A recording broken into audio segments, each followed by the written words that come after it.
Good evening और friends, आप सभी का हमारे यूट्यूब चैनल कंपटीशन क्लासेस में हार्दिक स्वागत है। मैं सोहेल चौधरी आपको पढ़ा रहा हूँ मध्यकालीन भारत का इतिहास, जिसमें हम देख रहे हैं दिल्ली सल्तनत के बारे में और हमने खिलजी वंश को पढ़ना स्टार्ट कर दिया है। और खिलजी वंश में हमने खिलजी वंश के संस्थापक को पढ़ा, जिसको हमने फिरोज शाह जलालुद्दीन खिलजी के नाम से देखा है। और अब हम बाद में खिलजी वंश के दूसरे शासक अलाउद्दीन खिलजी के बारे में पढ़ रहे हैं। अलाउद्दीन खिलजी की बायोग्राफी को लेकर मैंने एक वीडियो यूट्यूब पे पहले अपलोड की है, अब ये पार्ट 2 है।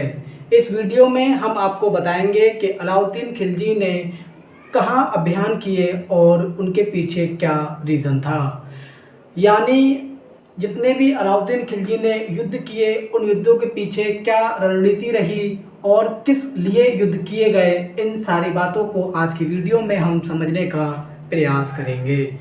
तो हम आपको बता दें, सबसे पहले अलाउद्दीन खिलजी ने शासक बनने के बाद या सुल्तान बनने के बाद जो आक्रमण किया या अभियान किया तो वो गुजरात का किया। और मैं आपको बता दूं, अलाउद्दीन खिलजी की हम बात कर रहे हैं तो अलाउद्दीन खिलजी दिल्ली सल्तनत का सुल्तान था, और जो कि 1296 से लेकर 1316 तक रहता है। यानी मैं आपसे कहूँ 1296 से लेकर 1316 तक रहता है।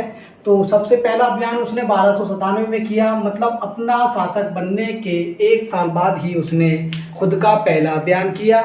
और इससे पहले भी अलाउद्दीन खिलजी बहुत सारे अभियान कर चुका है। तो हम आपको बता रहे हैं कि अपना शासक बनने के बाद या खुद सुल्तान बनने के बाद अलाउद्दीन खिलजी ने जो आक्रमण किया तो वो सबसे पहले गुजरात पे किया या गुजरात अभियान किया, जो कि 1297 में किया। तो उस वक्त गुजरात का शासक कौन था? तो रायकरण सेकंड गुजरात का शासक था। मतलब जिससे युद्ध हो रहा था अलाउद्दीन खिलजी का, उसका नाम क्या था या उस राजा का नाम क्या था? तो उस राजा का नाम है रायकरण और वर्सेस अलाउद्दीन खिलजी। अलाउद्दीन खिलजी को हमने शॉर्ट में एके से बताने का प्रयास किया है। तो जिस जगह एके शब्द का यूज किया जाए तो आप समझ जाइएगा कि हम अलाउद्दीन खिलजी की बात कर रहे हैं।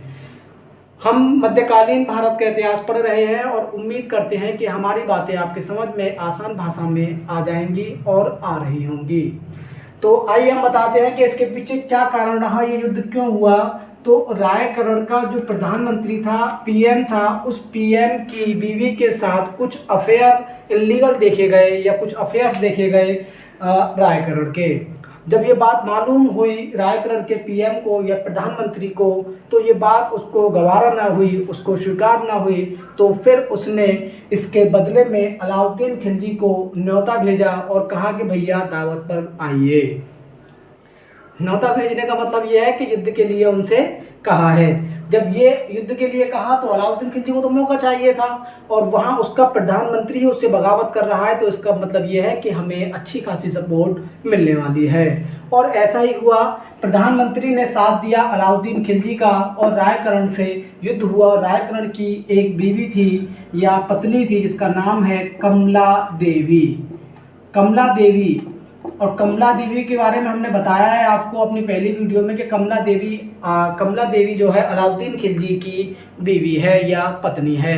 तो कमला देवी किसकी पत्नी है? रायकरण की। और रायकरण युद्ध को हार जाते हैं। युद्ध को हार जाने के बाद अलाउद्दीन खिलजी की जीत होती है, तो अलाउद्दीन खिलजी कमला देवी को अपने साथ दिल्ली ले जाते हैं। और दिल्ली ले जाने के बाद कमला देवी से विवाह कर लेते हैं, और बाद में यही कमला देवी अलाउद्दीन खिलजी की अच्छी पत्नियों में देखी जाएंगी, या जिनसे डिसीजन लिया जाएगा पूछकर, उसमें कमला देवी का नाम देखा जाता है। यह हम कहें कि जलालुद्दीन फिरोज खिलजी जो खिलजी वंश के संस्थापक थे, उनकी एक बेटी थी जिसका नाम था मलिकाए जहां, जो कि खास थी अलाउद्दीन खिलजी की। ऐसे ही कमला देवी को देखा जाएगा।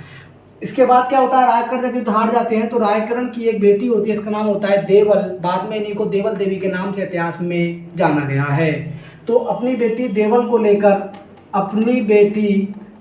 को लेकर रायकरण भाग जाते हैं या चले जाते हैं अपने गुजरात को छोड़कर दक्षिण में, या हम कहें साउथ में चले जाते हैं, और वहाँ पर चंदेरी में जाकर ये पनाह लेते हैं। देवगिरी में जाके पनाह लेते हैं, चंदेरी में नहीं, देवगिरी में जाके ये पनाह लेते हैं। रायकरण अपनी बेटी देवल को ले जाते हैं और देवगिरी में पनाह लेते हैं। देवगिरी वही है जो सबसे पहले अलाउद्दीन खिलजी ने वहाँ आक्रमण किया। बाद में वहाँ के जो शासक हैं रामचंद्र बाद में साथ देंगे अलाउद्दीन खिलजी का, और अलाउद्दीन खिलजी की साउथ में जितनी फतेह होंगी उन सब में रामचंद्र का योगदान देखा जाएगा। तो इस युद्ध में क्या होता है, गुजरात अभियान में विजय किसकी हुई, अलाउद्दीन खिलजी की, जीत अलाउद्दीन खिलजी को मिलती है। रायकरण हार जाते हैं, अपनी बेटी देवल को लेकर देवगिरी चले जाते हैं। देवगिरी कहाँ है, देवगिरी है आपका महाराष्ट्र में, और मैं आपसे कहूँ दक्षिण में है। वहाँ ये चले जाते हैं अपनी बेटी को लेकर, और बाद में इसको लेकर एक और तथ्य जुड़ा हुआ है जो कि इतिहास में इसको भी देखा जाता है। तो मैं आपको बता दूं कि जब ये देवल को लेकर चले जाते हैं तो अलाउद्दीन खिलजी का एक पुत्र है जिसका नाम है खिज्र खां। क्या नाम है उसका, खिज्र खां है। अलाउद्दीन खिलजी के पुत्र का नाम है खिज्र खां, और खिज्र खां और देवल के बीच में प्रेम संबंध होता है और इनके प्रेम की चर्चा काफ़ी देखी जाती है। अमीर खुसरो ने अपनी किताब में इसका जिक्र किया है। तो खिज्र खां अलाउद्दीन खिलजी का पुत्र है, कमला देवी की पुत्री है देवगिरी, या रायगढ़ की बेटी है देवगिरी, देवल है, देवगिरी तो जगह का नाम है, देवल इनकी बेटी हैं। इन दोनों के बीच में प्रेम का संबंध देखा जाता है। बाद में तब देवगिरी पे फतेह कर लेता है अलाउद्दीन खिलजी, तो देवल का विवाह अलाउद्दीन खिलजी के बेटे खिज्र खां से करा दिया जाता है। तो ये इतिहास रहा गुजरात अभियान को लेकर कि इसके पीछे क्या रीज़न था, क्यों ये अभियान किया गया, ये सारे घटनाक्रम हमने देख लिए हैं। तो आप समझ गए होंगे कि कमला देवी वही है जो कि प्रिया हो गई, और देवगिरी पे अभियान करने का रीज़न भी यही देखा जाएगा। आगे जब हम देवगिरी का अभियान पढ़ेंगे तो हम आपको बताएंगे कि कमला देवी को अपनी बेटी प्रिया थी देवल, इसीलिए कमला देवी ने अलाउद्दीन खिलजी से कहा कि देवगिरी जाकर आप मेरी बेटी को लेकर आइए, और बाद में फिर खिज्र खां और देवल का विवाह करा दिया जाता है। ये पहला अभियान रहा। इसके बाद में दूसरा अभियान कहाँ किया अलाउद्दीन खिलजी ने, तो दूसरा अभियान रणथंभौर अभियान किया है। रणथंभौर अभियान किया, इसके पीछे क्या रीज़न रहा हम ये समझने का प्रयास करेंगे।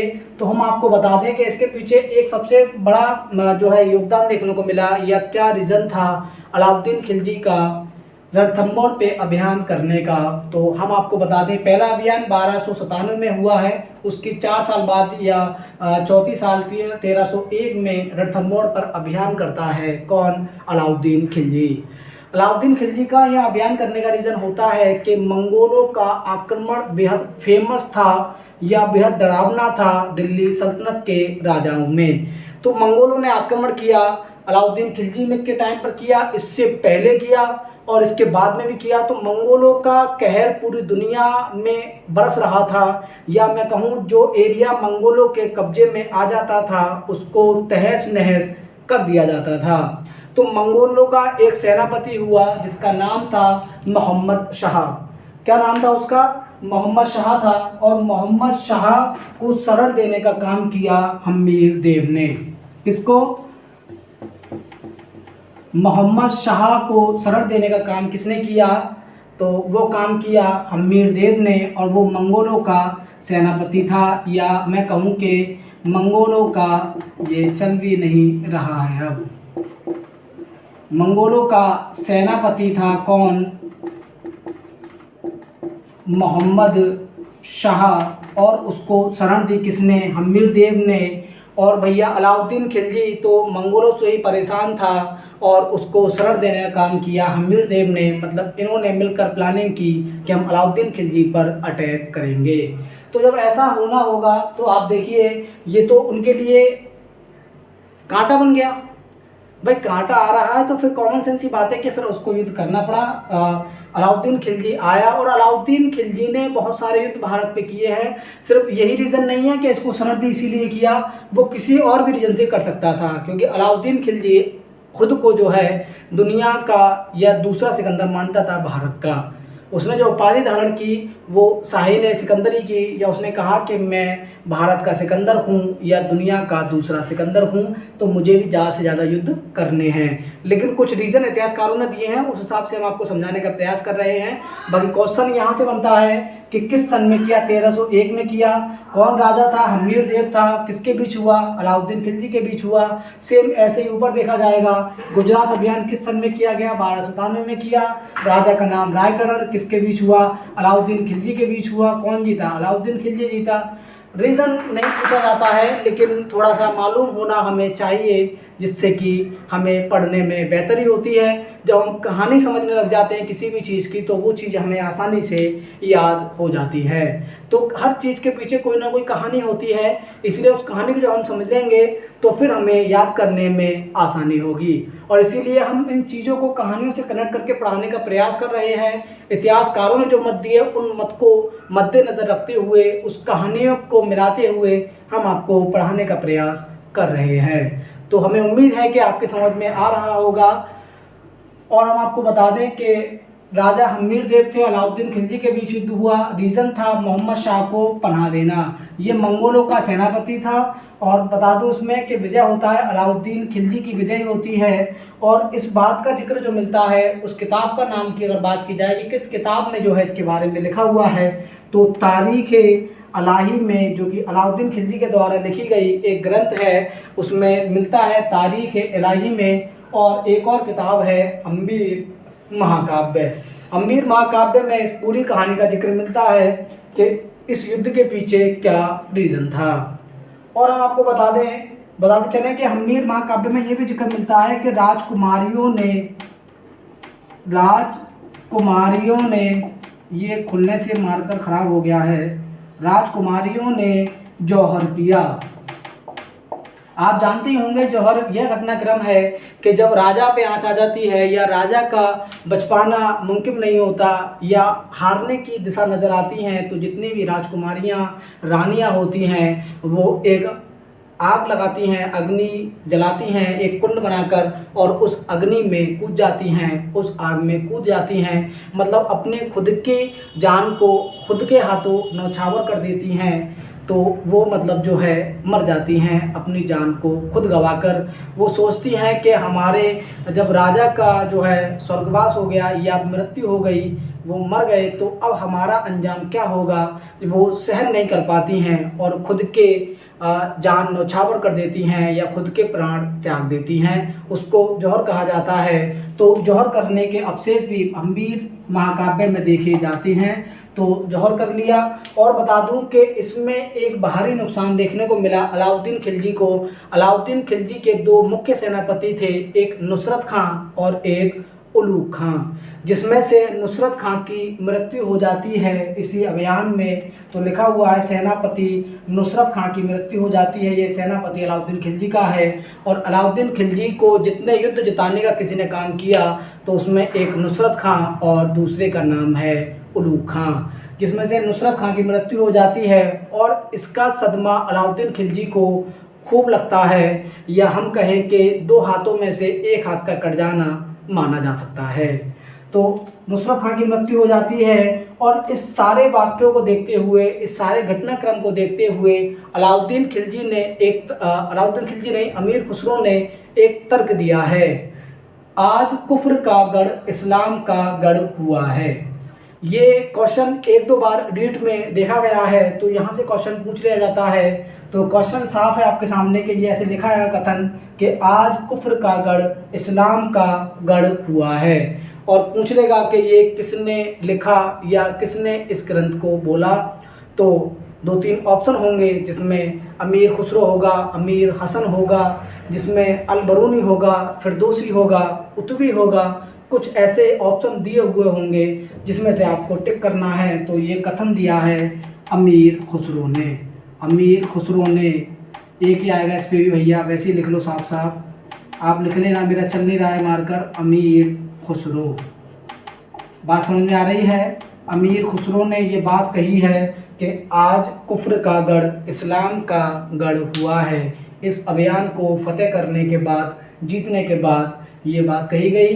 तो इन दोनों अभियानों का रीज़न आपको समझ में आ गया होगा। मुझे उम्मीद है कि इन सारे घटनाक्रम क्या रहे, इसके पीछे का रीज़न क्या था। पीएम जो था, इसका प्रधानमंत्री जो था, उसने न्योता दिया या दावत भेजी किसको, अलाउद्दीन खिलजी को, तब वो लड़ने के लिए आया।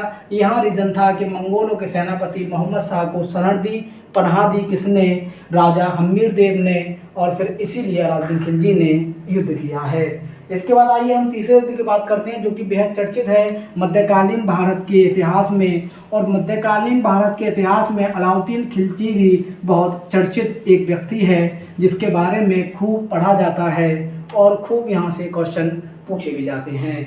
तो अब इसने तीसरा अभियान किया, वो किया 1303 में। पहला अभियान किया 1297 में, दूसरा 1301 में, फिर 1303 में, और चित्तौड़ की तरफ इसने जो है अपनी नज़र को डाला। चित्तौड़ राजस्थान का हिस्सा है, रणथंभौर भी राजस्थान में ही है, गुजरात को तो आप जानते ही हैं। तो राजस्थान की बात हो रही है। राजस्थान में राजपूतों का शासन था या राजपूत लोग राज करते थे, और पहले राजस्थान बहुत सारे राजाओं में घिरा हुआ था। आज इसको हम एक नाम राजस्थान से कह सकते हैं। पहले इसमें कई सारे राजपूत राजाएं राज करते थे। तो ऐसे ही हम बात कर रहे हैं चित्तौड़ की। चित्तौड़ का अभियान किया अलाउद्दीन खिलजी ने, और इसके पीछे जो रीज़न देखा गया है तो उसके बारे में हम आपको बताएंगे। सबसे पहले बता दें कि यहाँ के राजा थे राजा रतन सिंह। मेरा मार्कर बिल्कुल साथ नहीं दे रहा है, इंक ख़त्म हो गई है या मार्कर ख़राब हो गया है, कोई पता नहीं है।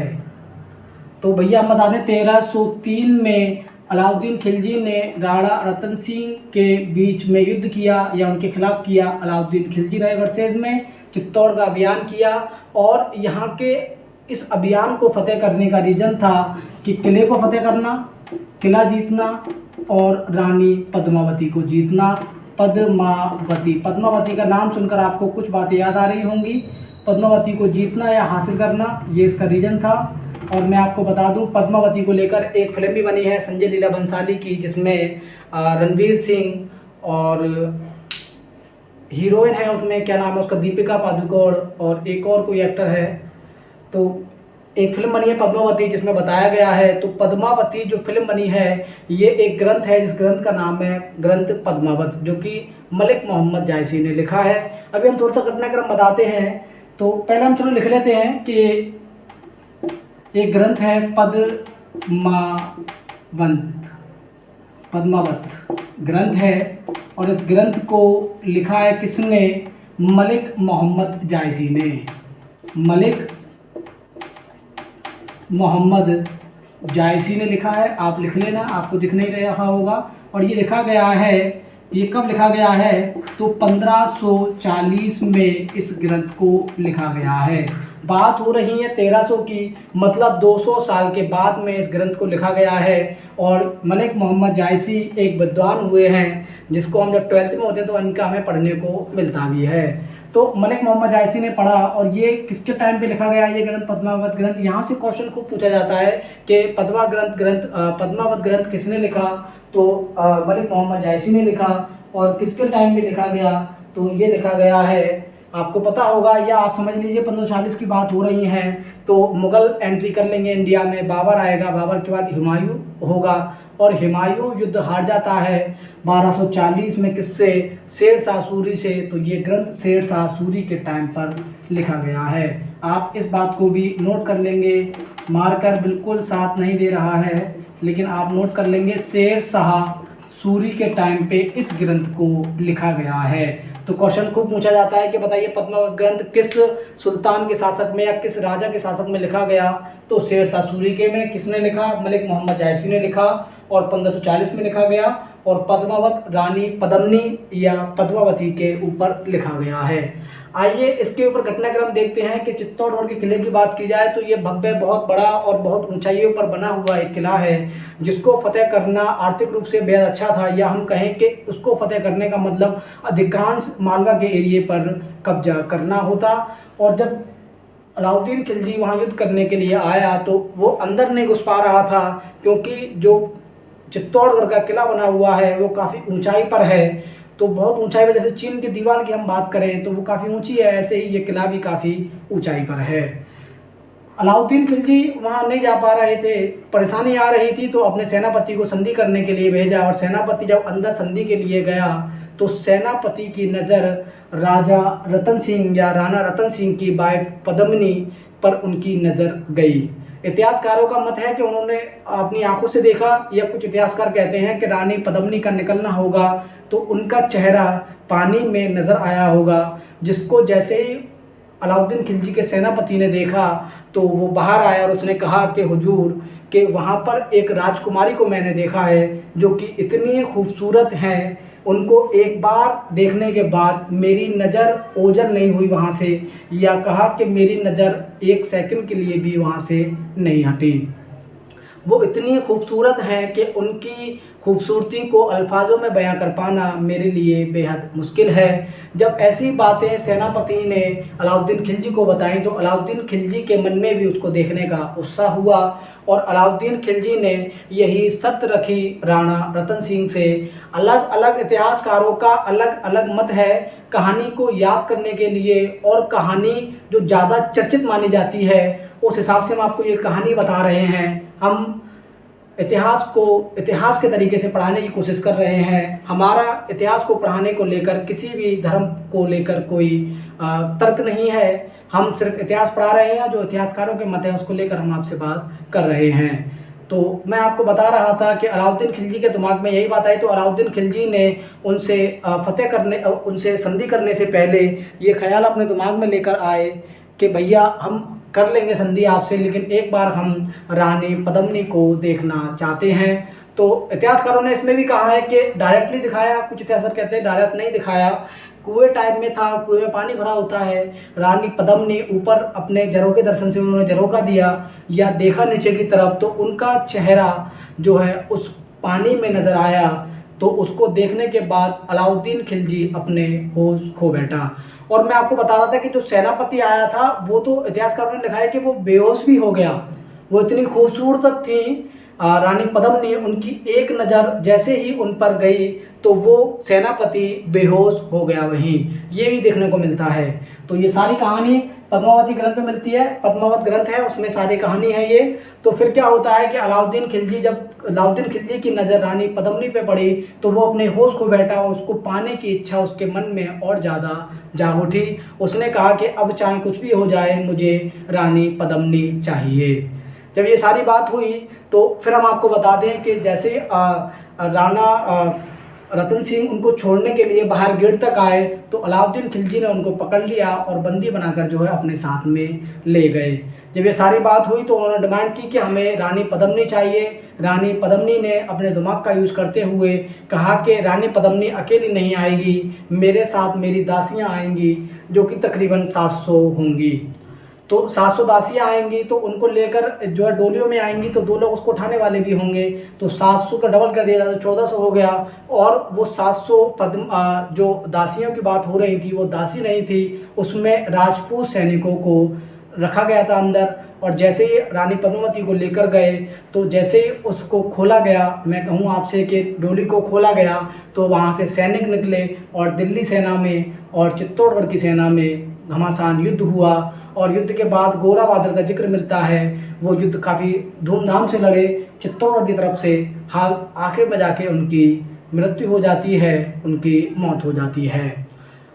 फिर हम आपको बता दें कि इसके बाद होता क्या है कि राणा रतन सिंह युद्ध लड़ते हैं, युद्ध लड़ते हुए युद्ध में मारे जाते हैं और उनकी मृत्यु हो जाती है। ये घटनाक्रम देखकर रानी पद्मावती अपनी 1600 दासियों के साथ 1600, कहीं कहीं 16,000, कहीं कहीं 1600 है, तो 1600 को ज़्यादा तर्क दिया जाता है, 1600 दासियों के साथ जौहर दिया। इन्होंने एक महल के अंदर आग लगाई, एक अग्नि बनाई और उसमें ये कूद जाती हैं। तो 1600 दासियों के साथ इन्होंने जो है जौहर किया। ये सारी घटना अमीर खुसरो ने अपनी आंखों से देखी है। अमीर खुसरो जो विद्वान हुआ उसने 8 राजाओं का टाइम पीरियड देखा। कोई किताब 7 कहती है, कुछ 8 कहती हैं। और वैसे अगर जो राजा 1 दिन, 2 दिन या 10 दिन या कुछ दिनों के लिए रहे, अगर उनको भी काउंट किया जाए तो अमीर खुसरो ने 12 शासकों का टाइम देखा है, कुछ 11 भी कहते हैं। तो अमीर खुसरो की हम बस नॉर्मल भाषा में हम ये कह सकते हैं कि अमीर खुसरो ने बहुत सारे दिल्ली सल्तनत के सुल्तानों का कार्यकाल देखा है। तो ये सारा घटनाक्रम अमीर खुसरो ने अपनी आंखों से देखा और बाद में जब यहाँ युद्ध हुआ तो उसमें 30,000 राजपूत सैनिक मारे गए। 30,000 राजपूत सैनिकों को अपने प्राण त्यागने पड़े और फिर इस शहर का नाम बदल कर रख दिया गया खिजराबाद। और खिजराबाद का नाम तो आपको, खिजर तो आपने पहले भी सुना होगा। तो खिजर खान नाम था किसका?